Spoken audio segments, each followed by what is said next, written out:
You're listening to Someone Like Me. This episode was recorded in the early months of 2022. We had just purchased our new survivor restoration campus, and the conversations you hear in this third season will refer to this campus as well as our former name, End Slavery Tennessee. In 2023, our organization rebranded to AncoraTN, ushering a new era as we nurture survivor healing and strategically combat human trafficking in this state of Tennessee. Now, without further ado, we present Season 3 of Someone Like Me. Please enjoy.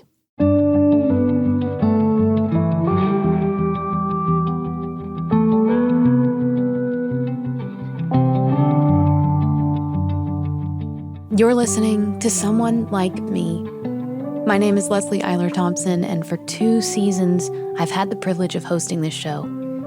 I get to introduce you to individuals who've survived the crime of sex trafficking as we listen to their stories and learn more about what this complex situation can really look like. Additionally, we hear from others working to stop human trafficking from legal and organizational perspectives. We want to share what we've learned so far about effective ways to represent and serve together with our community. All of this is to communicate that there is hope for survivors we serve now and those who will serve in the future. We will do this work until human trafficking no longer exists. So, this third season is kicking off with a huge announcement. A new beginning with a brand new name, a new campus, and a new capacity to serve. So here it is. End Slavery Tennessee, the organization behind this podcast, has changed their name to, drum roll please, AncoraTN. On this episode of the podcast, the first of a brand new season, we get to learn why. There are many incredible stories about how this new name and brand came to be, and you'll get to hear some of them in this episode. If you've ever wondered how a company gets its name or logo, or how the work an organization does is represented in design, you're going to be fascinated by this conversation and encouraged that AncoraTN is survivor-focused and trauma-informed in every facet of what they do. The guests on today's episode were very close to the whole process. We have Caitlin Reed, AncoraTN's Senior Communications and Events Specialist, and Nathan Riches from Riches Consulting. They joined myself and our executive producer, Stacey Elliott, for a conversation about the intricate and intentional process of renaming an organization working to nurture survivor healing and strategically combat human trafficking in Tennessee. So welcome back to Someone Like Me.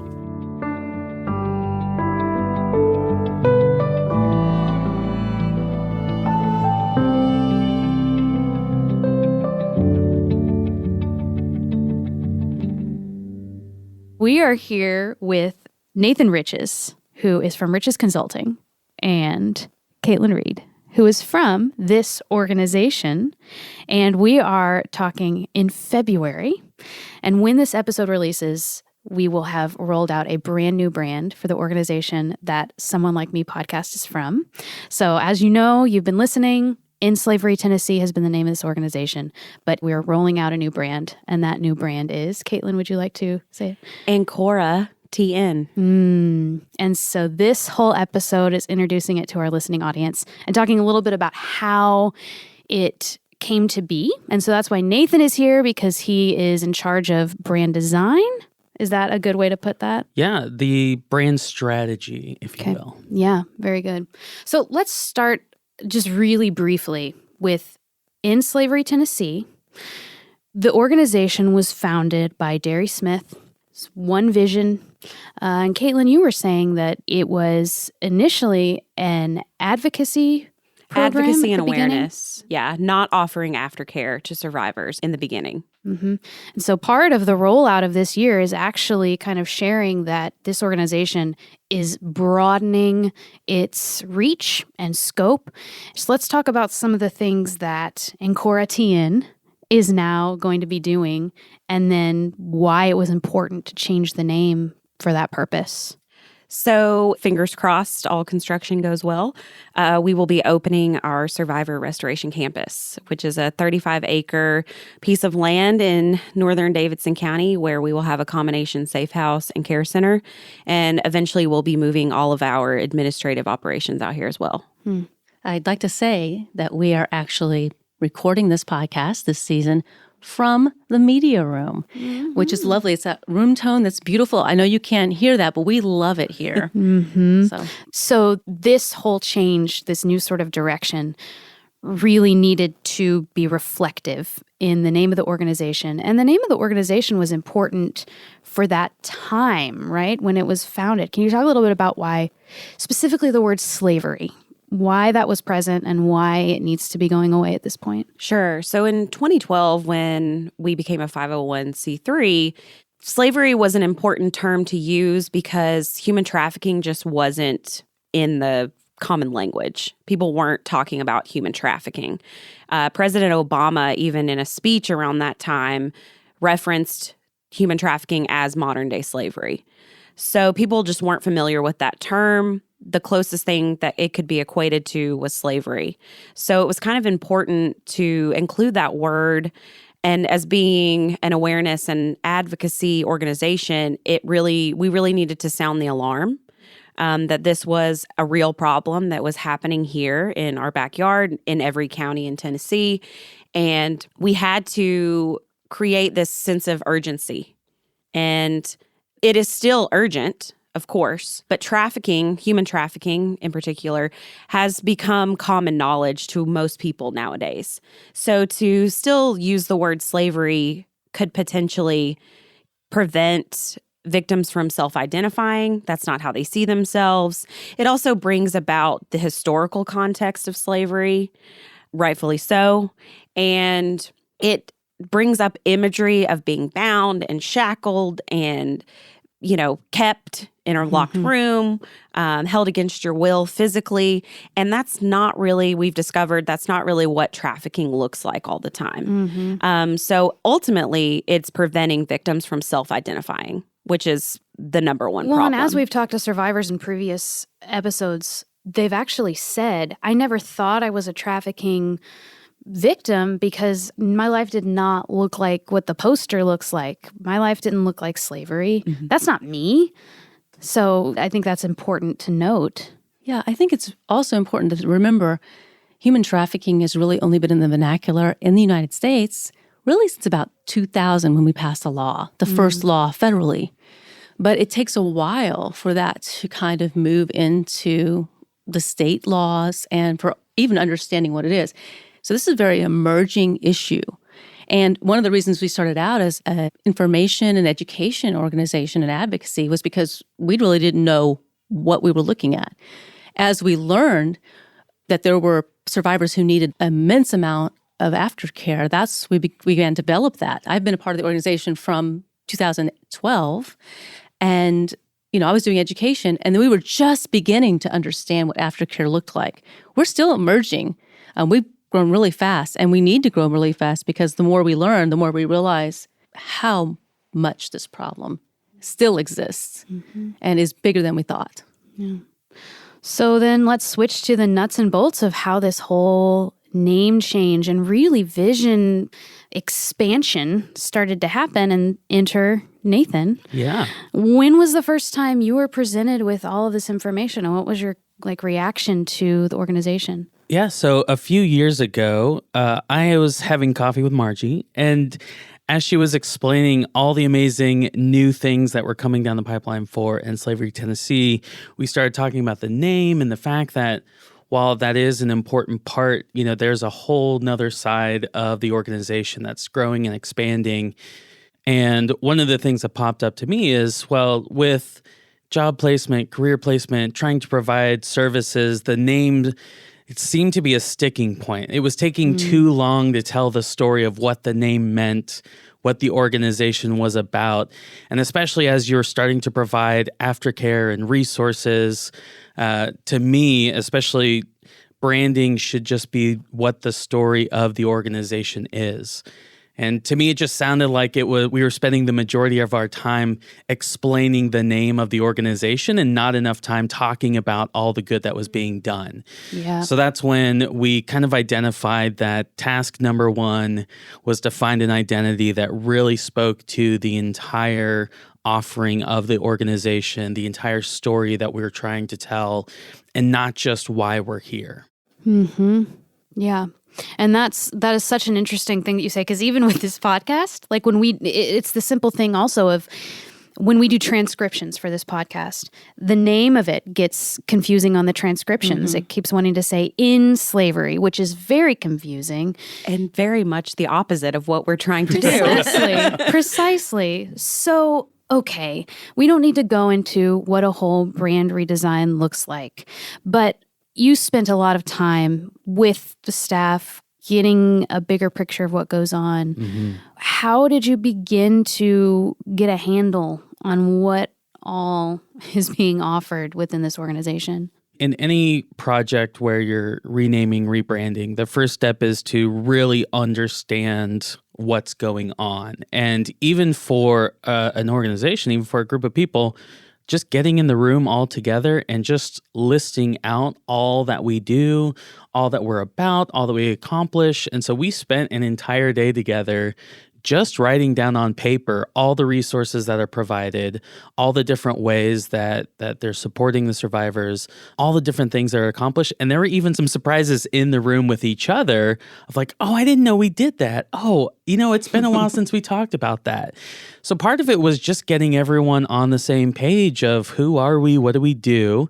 And then we started just 500 sticky notes on a wall of literally 500. Literally, the number was closer to like 350, 375. Did you have to keep sending people out to get more packets of Post-it notes? I come well He was prepared. well prepared. I've done this exercise a few times. So we had a ton of sticky notes, and the activity is just what are the words and phrases and ideas that capture all that we do. And so it's a very difficult task to do because your brain kind of gets stuck. And so it's just a way of throwing it up on the wall and seeing what sticks, literally. Yeah.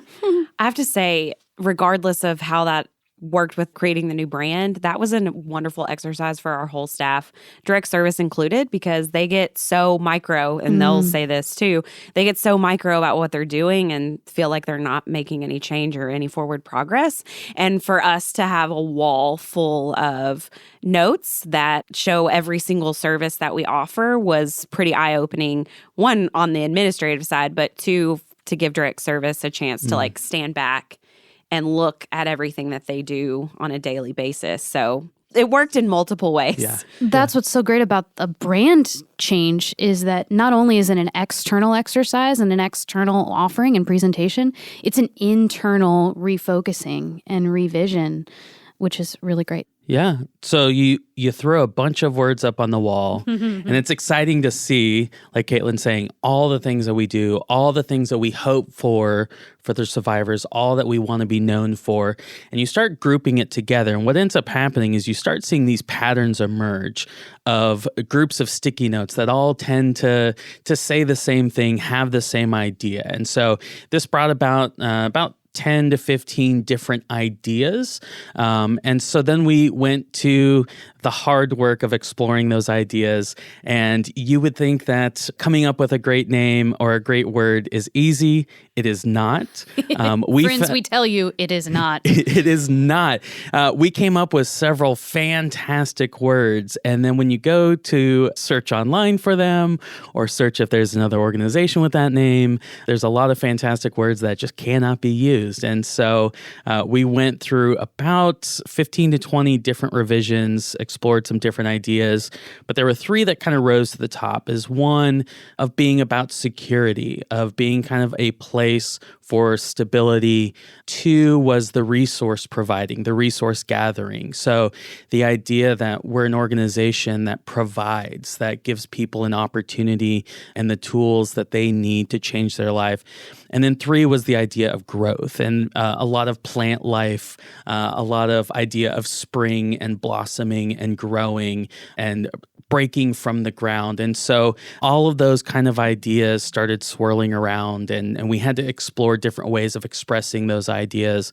And so it took several months, but we finally ended up actually just combining all three into AncoraTN. And Which is so amazing. If you see the logo, you'll actually see a bit of an anchor in there for the stability. You'll see a bit of greenery, leaves as in growth, and then you'll see a bit of a covering in the A acting as a greenhouse for this growth to occur. And so we just really thought that was a fantastic way of showcasing all that goes on in this amazing organization. We've talked on this show about trauma-informed, survivor-informed, and so one of my favorite things about this new brand and this new name is that it is entirely survivor-picked. And I believe there's a story about 3 different names that were presented, and 3 different groups of people chose different things, but eventually it was actually the survivor group. Yeah. And I have some of their feedback. Does anybody want to tell the story of how the 3 different names, just briefly, like who liked what kind and who liked what kind, and then when it came to the survivors, what happened? Yeah, this is one of my all-time favorite parts of the branding experience we've had, and that is the board was presented with all 3 name options, and they chose really, to me, the most buttoned down corporate type of The safer route. Yeah, the safest kind of thing. And then the staff was also given the options, and we chose the one that was more about something familiar, but really about growth. And the other one, the one we chose, AncoraTN, was chosen by the survivors. But we couldn't, it was the least liked from everybody else. But, we did not see what the survivors saw. But what I love about it, and I'll let you read some of the things that they said, but one of my favorite things about it is once the board heard and once the staff heard the survivors' take on it, we all were I'm changing my mind now. Because that all of a sudden it made sense. Yeah, so these are actually notes from a care coordinator from the actual support group. And I'm just going to do some highlights here. Here's a quote. "When you're anchored in healing and growth, there's no coming back. Holding steady, there's a hint of privacy, different and unique." They loved the symbol, and everyone was already excited to get it as a tattoo, which is such a great sign. Good work to that graphic designer. It reminded them of womanhood and loyalty. They've said they felt like there was no judgment in it, which again goes back to the slavery. I'm sure that people would feel like some sort of judgment in that. They talked about the analogy of what an anchor does for a ship, because it's a Latin word, right? It's the Latin word for anchor. Yeah. And so thinking about that sort of anchoring, and they said that's what they feel like this organization is for them. And that's the name of the organization now. I remember the day when we first heard the word Ancora. Our development team we just didn't like what we had. This is before we even thought about Ancora, but we just didn't like, nothing was the right thing. And our staff member right here next to me, Caitlin said, "Hey, there's this word." She was looking it up and she said, what did it mean, Caitlin? It is Latin for anchor, but meaning support, refuge, hope. And when we said those words out loud, we all were kind of like, oh, well, that's pretty much what we do. Ding, ding, ding, ding, ding. And then when they passed it over to me, I did some deeper digging, and there actually is a, not widely used, but there is a connotation of resource gathering as well with it. And so after I found that, I was like, all right, this is definitely going on the wall. Yeah. One of the things you spoke to was the idea of greenery and growth. And in this new brand, you're going to see a lot of greenery. And one of the important things is native Tennessee vegetation and plant life. Let's talk about that, because there's so much in there that I want to unpack. The first thing is just geographically, why is it important that we're using imagery of native Tennessee plants?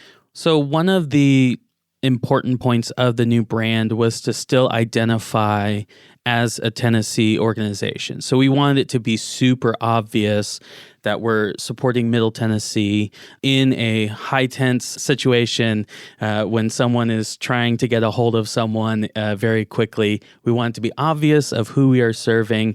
And then also Again, all of this is about identities that people can attach themselves to and be a part of. And so we didn't want to create a brand that sounded too global, too big, too broad. It's difficult to kind of attach yourselves to an identity of something like that. And so we wanted to make sure that we still utilize Tennessee. So the imagery that you see is very Tennessee based. It's a lot of the local flora and fauna, a lot of the local trees. We just think it's something that people can attach to and recognize both in the imagery and also in the logo itself. Stacey, you have a lot of feelings about this, and I want to hear you talk about why it's important to you to have native plants as a part of this entire vision. Yes, well, I love to watch birds. I'm a birder.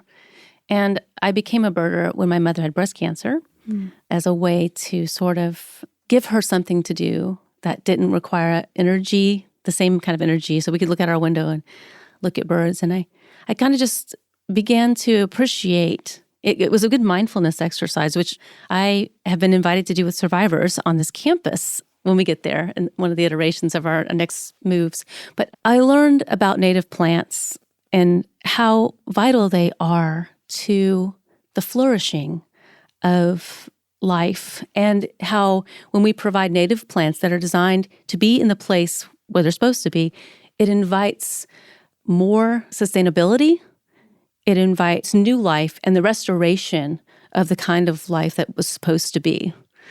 So I love that the symbolism is rich with what we want, with the people we serve. The life wasn't supposed to be what happened to them. Their trauma was not supposed to be. And if we can somehow restore that to the natural beauty of what someone was designed to live and thrive in this world, I think that's what we want to do with native plants too. We want it to be a real clear symbol. And this new campus is in sort of the hills, just a little bit outside of Nashville, surrounded by native Tennessee vegetation and plant life, which is pretty It's awesome. restorative. Even being in this environment, just being here is restorative. Not just for survivors. Yes, thanks, Caitlin. Staff as well. Hey, that's a good point. It's not a fluorescent lit office building. Yep. It's very different. Which is incredibly important when you're dealing with things that are not fluorescent, lit, sterile at all. Were there any plants in particular that you kind of honed in on, or things that you were surprised to find when you started digging into that might have had some sort of symbolism for this entire organization? Yeah, so we wanted to explore some ideas of local flowers, foliage, something that expressed growth, life. And we actually came across the Tennessee coneflower, one of the state flowers of Tennessee, and it had such an amazing story to it. So it was actually thought to have gone extinct back in the 1960s. And so they switched to a different state flower because this one was no longer found. And then in the 70s, in the late 70s, actually 1979, a farmer found a patch of it in his field, in his forest, and the government swooped in, bought up that land, and it took several years to cultivate more of that coneflower, but it came back into prominence and then was brought back as the state flower again in 2012. So it was such an amazing story that something that was thought to have been lost was found again and then was nurtured back into prominence, into the life restored, just fits so well with the overall narrative of what this organization does. And so we explored many different ways of utilizing that. And so we'll definitely use it in some imagery of the organization. But we just felt like it was such an amazing story that really speaks to what we're trying to accomplish here. And you said 2012 it was reinstated? Yeah. Interesting that is the beginning of AncoraTN. Yeah. Its beginnings is in 2012. How about that? That's pretty amazing. But I do love all the symbolism in there about there's so much that we all can resonate with from different perspectives. From a survivor perspective, maybe feeling lost. And then what this organization does is to swoop in, not necessarily save them. You know, this is an empowering organization where they make the choice. You know, this is a trauma-informed, survivor-informed organization. We're very careful. Caitlin, you can speak to this. Everything I've learned, very careful to not use symbolism about We are not saving them. This is not we don't have a savior complex, but we do want to come in and surround them with all the resources they need to thrive. Yeah. And when we were going through the rebranding process, Nathan brought about a great concept that they are the hero of their own stories. We're just the guide. So we provide everything that they need on their journey, but they ultimately are the ones who make that journey. We're just alongside them the whole way. And we have the opportunity to really change the narrative on that, in that we aren't, quote unquote, rescuing people. We are here to provide them with everything that they need, but they ultimately are the hero of their story. Yeah, that was a key component that I felt was kind of hidden in the current narrative and the pre-existing kind of narrative. Something I discovered along the way very early on in the process was they are the ones that are responsible for their life change. However, access to the resources, the care, the place to make that change is very difficult. And that's what we do, is we set the stage and the scenario for them to thrive, for them to do the hard work. And that was a huge mindset shift, and ultimately why we went with Ancora and that idea of stability and an anchor. It's not an active name. It's not a changing name. It is a stability name of this is a stable place for you to do the work. Mm-hmm. And I love that context. If you think about movies, and I know you know the story brand, this is where I'm going with this. I know a bit about movies. The survivor is the hero because the hero does the incredible work and makes mistakes. I mean, how many times have we talked about survivors working very, very hard, and there will be mistakes. But the point, failing forward, is a phrase that we've talked about. We all fail. We all have struggles. We all have things. But the idea is that we move forward with those failures and with those mistakes. And then, this organization guides them along that way. This season of the podcast is going to be talking a lot about missions, values, how all of these things are being reexamined, rebuilt, and why that is important for survivor-informed and trauma-informed care. And so we're going to be talking specifically about that in this season coming up. But AncoraTN has a lot coming down the pipeline this year and in the next 5-10 years. Is there a succinct sort of vision that you can share with us, Caitlin? I would say that over the next at least 3, possibly 5 years, we'll be getting this survivor restoration campus to the place that we envision it will be, to serve quite possibly more in terms of residents, and being able to offer more comprehensive, holistic care to survivors, whether they live on campus or off, and just expanding those services to really cover all genders, ages, etc., with that trauma-informed care. And we have a lot going on, and It's a lot big. is going to happen. It's very big, but that's because the need is very big. So we're really looking forward to it. We're going to have some amazing things happening over the next few years. So for you listening to the podcast, stay tuned. Keep your ears peeled. Is that a phrase? Keep your ears tuned in. Keep your ears to the ground and listen to what's happening. stay tuned. Well, thank you, Nathan, for all of your work, and Caitlin, your work. I know you two work very closely, and so very grateful for both of you, and so excited for all the things that are happening this year with this organization, and this podcast is going to talk more about it throughout the season. So, Stacy, anything else? I'm just very excited. Thanks, everybody, too. for Thanks all. our first episode of the season. Woo! Woohoo!